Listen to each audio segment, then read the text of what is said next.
Hello YouTube, today we're going to be trying out something else today because I am a big idiot in that I recorded none of the audio in today's episode. None of the in-game audio, none of my voice, just nothing. So instead what I'm going to do is I'm going to be narrating over what happens in this clip as best to my memory is what I said during the actual commentary when I was playing the game. And you guys can listen to my voice this way. Instead of live commentary, you can listen to recorded commentary. But of course, it's as I'm watching it at the same time as you guys are watching. And I've only seen me play this once, so it'll probably go good. I don't know. Maybe if this is a good idea, I could do it from now on. Although it's a bit more of a hassle because I got to wait to actually record it, then record again.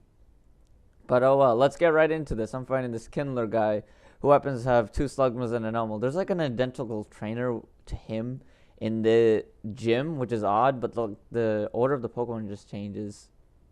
Because there's not really that many fire-type Pokemon in the Hoenn region, which is weird. Like, it's only Slugma and Numel.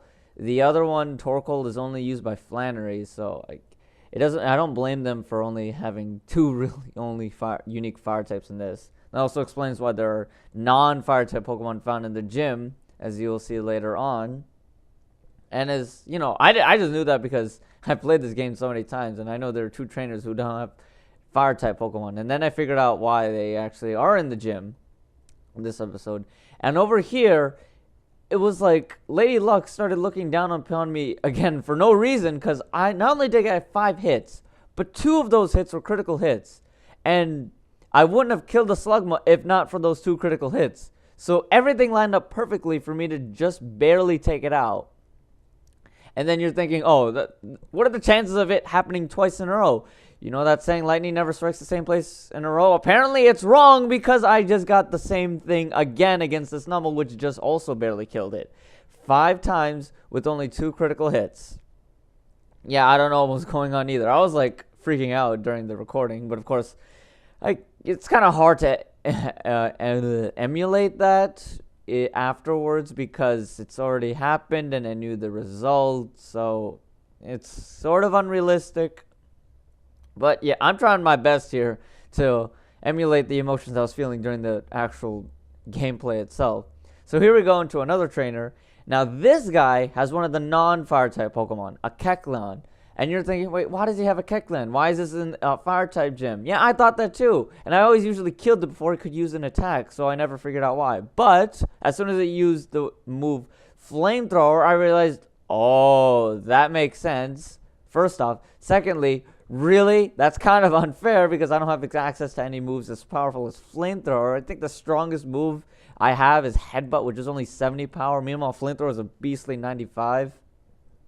But of course, you know, because Kecleon is not a fire type, unless you use a fire type attack because of its ability color change, and its low special attack stat, Flamethrower really doesn't do that much. As you can see, it didn't even do half on Insector, and it only does a quarter on Armadillo. So I wasn't really in danger. The worst I could have done was burn me, actually, because oddly enough, the other 2 fire types actually didn't even use fire attacks. Then again, Numel and Slugma kind of died before they got a chance to actually attack me, and the first Slugma only used Smog, which thankfully didn't poison me. So we're actually good on statuses, I think. Also for the entire episode. I can't remember, actually. Told you, I only watched this once.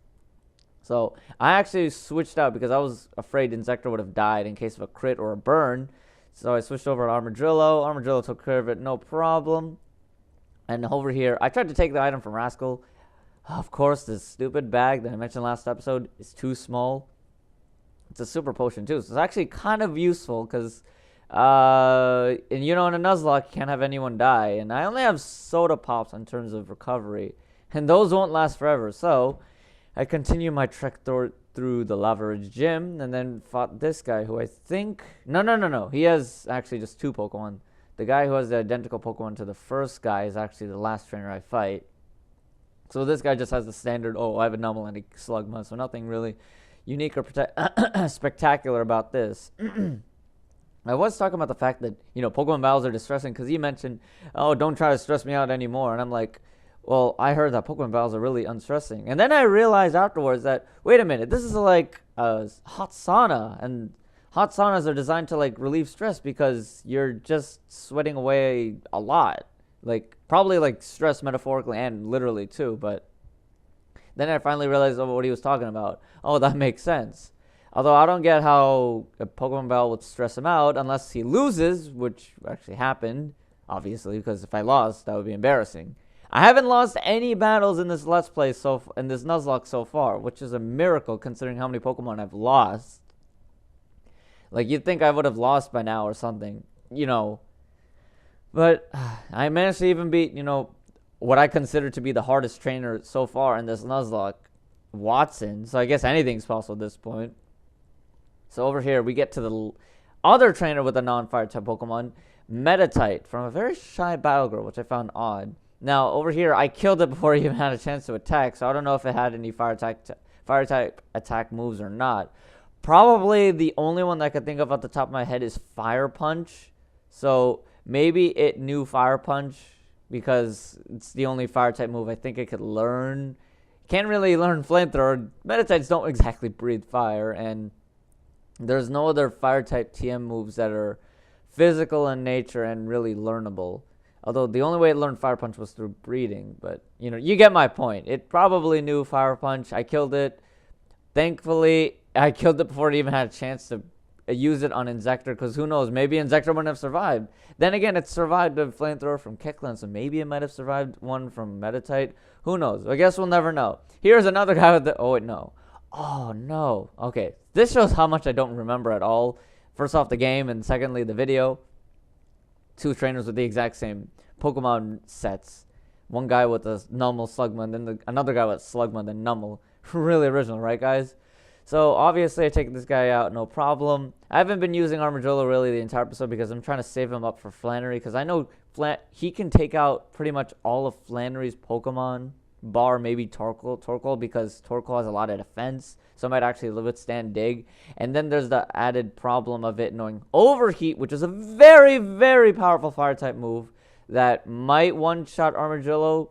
Because if it doesn't one-shot it the first time, it'll never kill it. That's for sure. Because Overheat weakens Torkoal to the point that another Overheat won't do anything. It won't dent any of my Pokemon at all. It's just surviving the first wave. And so that might be like my only problem Pokemon. I know I'll definitely beat Flannery no matter what. Because either with Rascal and Armadillo in tow, I can pretty much take out her entire team. Because Armadillo can take out her first two fire types no problem. And then Rascal can come in for the kill in case Armadillo dies. The real problem is actually having Armadillo survive, or at least everyone survive, because I don't want to lose any more members. I can't afford this. Oh, wait, I forgot to catch a Pokemon at the Jagged Pass. I just realized this. Because, it's also been a long time since I've played this as... Actually, I've never even played Nuzlocke, so I'm not even used to the rhythm of a Nuzlocke. So I guess I could go... in case I beat Flannery early, I can go there and catch a Pokemon and see what I find. Hopefully I won't get actually no, I wouldn't mind some of the Pokemon that I could find. Maybe a Numel would be useful. I don't know. Or Spoink. Add a Psychic type to my team. I don't know.